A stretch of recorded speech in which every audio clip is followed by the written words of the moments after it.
Carl the camel was tired of the desert. It was always hot, hot, hot. He dreamt of a place with snow and ice. "I want to feel cold," he declared. Carl had heard tales of the Arctic. It was a magical land, cold and full of strange creatures. Carl, always the adventurer, decided to go there. He packed his bags. He said goodbye to his friends. Carl set off on his grand Arctic adventure.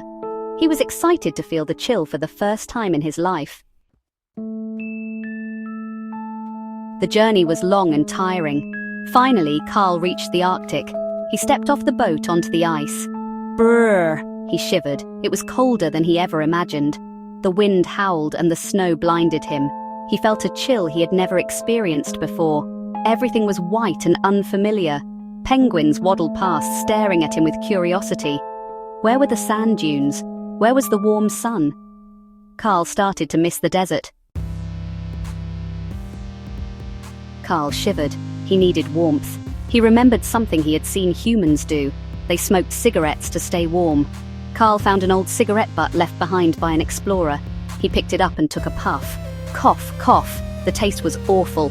He coughed and spluttered. A group of penguins watched in astonishment. They had never seen a smoking camel before. It was a very strange sight.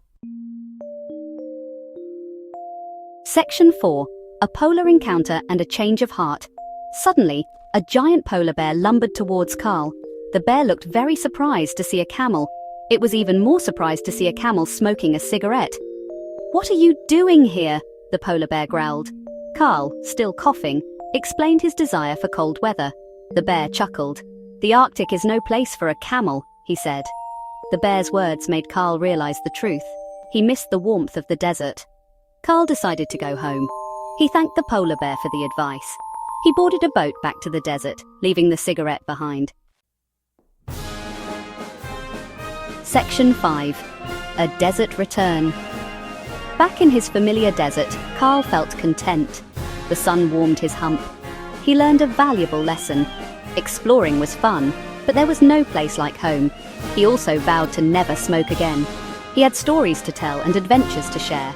Carl knew one thing for sure. He would keep exploring, but next time, he would choose a warmer destination.